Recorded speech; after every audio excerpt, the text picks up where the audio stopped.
వీడు నా కొడుకు, నేను తల్లిని, నా కొడుక్కి పంచ కట్టద్దు, పండగ వచ్చింది, పిల్లలందరికీ తలంటి పోశాను, ఆయనకేమో తలస్నానానికి అన్ని ఏర్పాట్లు చేశాను, మా అబ్బాయికి కూడా తలస్నానం చేయించాలి, ఇవాళ మా అబ్బాయికేమో చక్కగా ఇంకో పట్టు పంచ కట్టాలి, ఆయనకేమో కిరీటం పెట్టాలి, ఆయన మెడలో తులసి వెయ్యాలి, అన్నీ వేసి కాసిన అటుకులు బెల్లం తీసుకొచ్చి అక్కడ పెడితే తింటాడు, తిని అమ్మ అమ్మ పండగమ్మ అని సంతోషపడిపోతాడు అని మీరు ఇంట్లో కృష్ణమూర్తిని పెట్టుకుని ఆయనతో మానసికంగా ఒక అనుబంధం పెట్టుకుని మీరందరూ స్నానం చేసినప్పుడు ఆయనకి కూడా స్నానం చేసినట్టు తడిగుడ్డ అట్టుకొచ్చి తుడిచేసి ఆయనకు పట్టుపంచ కట్టేసి భలే ఉన్నావు కృష్ణయ్య అని ఇలా బుగ్గలు ముద్దెట్టుకుని వెళ్ళిపోయారనుకోండి, అంతే అందిపోతుంది.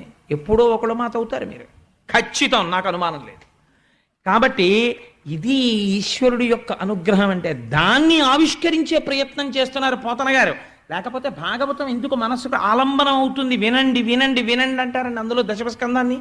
అది కారణం. అందుకే కడుపుతో ఉన్న వాళ్ళని కూడా భాగవతం దశమస్కంధం